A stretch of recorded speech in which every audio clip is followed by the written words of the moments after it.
What's up guys, JV2017 here, and today I wanted to wrap up the trailer analysis series and talk about what we can't explain from the Nuka World DLC trailer. These are the bits and pieces that I haven't touched on since my initial trailer analysis because these are things that you would only know if you're lucky enough to be in the beta or you've read up on spoilers. So I invite you all to join me in this speculation, but please be warned, there may be spoilers in the comments section below, so avoid at all costs. First I wanted to talk about areas that are outside of the Nuka World amusement park. So the theme park proper, the map that we just got from Bethesda the other day that I made a video on yesterday, we have all those great locations, but what about what's outside of that map? And there are several different points in this trailer where we see something that doesn't really fit in that area. So we're gonna look at those different parts right now. The first shot that's outside of the park is this one, and I really like this shot because you can see the giant, King Cola castles and cathedral and all that stuff right there. However, we're outside of the map clearly because there's not really any room, and it doesn't make sense, at least from the pre-war map,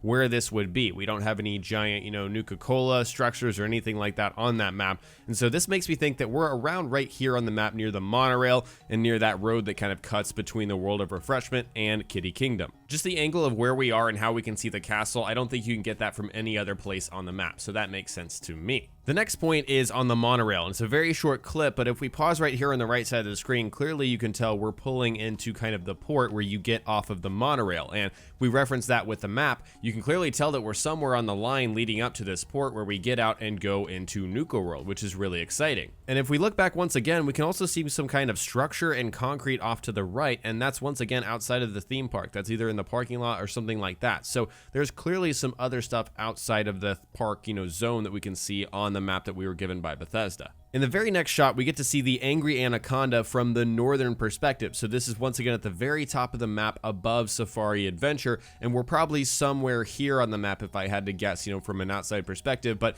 clearly there's a lot of open land here. There's lots of stuff to work with, and again, this is an open world game. It's not like Bethesda is going to say, here's a bunch of land you can see, but you can't go to it, and unless it's the outskirts of the map and it's kind of a boundary zone like that, once again, I do believe we can explore it. Next up is what looks to be a haunted house, and this was something I actually picked up from you guys in the comment section below. You guys were saying, hey, what about this haunted house? You didn't talk about this. I thought this was just a radiation storm rolling through Kitty Kingdom, but upon further look, this doesn't look like it's inside of Kitty Kingdom. Nothing about this looks like it would be in there or any of the other zones. So I have to assume that this is somewhere outside of the actual park itself. And since we have all this open room on the map, where else could this be? It's probably somewhere out there, and that's really just my theory. The final piece of outside the park evidence that I have is this red rocket, which kind of shows off a lot of the building options that we're going to get in this DLC. So this is clearly not inside the park. There's no room for a red rocket, so this would have to be outside. And I can't really tell you guys, on the top we can see in the skyline, I guess you could say,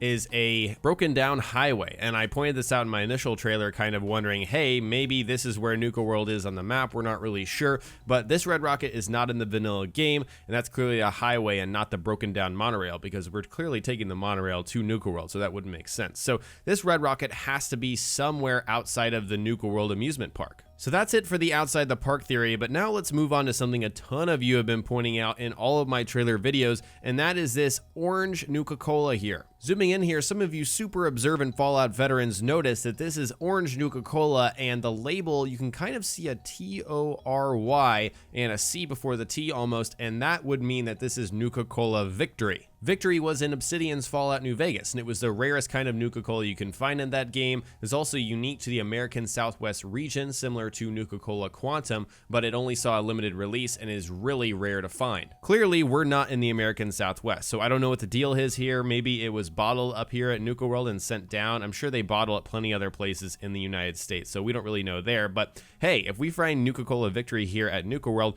maybe we'll find other rare types of Nuka Cola, like Nuka Cola Quartz, for example. I think that would be really cool. Moving on, we're returning again to this haunted house, but not because we're speculating where the location is, but because of this guy, and this guy literally appears for a second, maybe less than a second in the trailer. Once again, some of you Fallout historians really came through in the comments and pointed out this guy, Harry Wilfred the Wizard from Fallout New Vegas. If you look at the two side by side, they look very similar, but anyways, Harry was a pre-war magician and entertainer. He got offered a job from the Sierra Madre Casino and he accepted, but he failed to get there as the bombs fell. Of course, that's from the Dead Money DLC in New Vegas. So obviously the Sierra Madre is super far away from wherever Nuka World is. Nuka World is within monorail distance of, Boston, of, the Commonwealth. So how the heck would he get all the way over here? Well, Madison Lee made it over here. She's a bit smarter. I mean, you could say that, but I think that is a valid criticism of this theory. And also the fact that he looks alike. I mean, all magicians are going to wear that kind of top hat. So that's another criticism of this. I think it's definitely, you know, a possibility, but maybe it's some kind of ghoul magician that, you know, originates from the Commonwealth. And finally, to wrap up the video, I wanted to talk a little bit about slavery and this slave collar, because I feel like we don't have much of a presence in Fallout 4 compared to Fallout 3. Of course,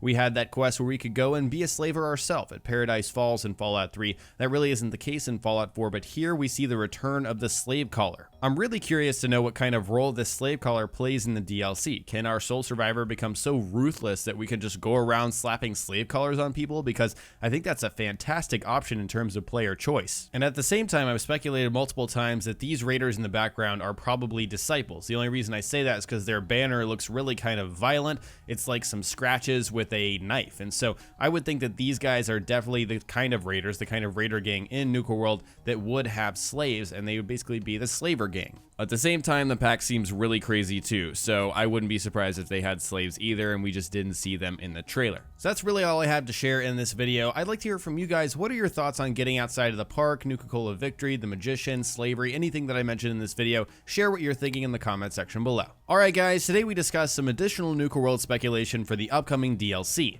Next time we will cover more Fallout on my channel, so stay tuned for Fallout 4 tips and tricks videos. If you learned something new or enjoyed the video, remember to hit that like button. I would really appreciate it. And don't forget to subscribe for more Nuka World coverage, Bethesda.net mods, and general tips and tricks videos. Talk to you guys next time. Peace!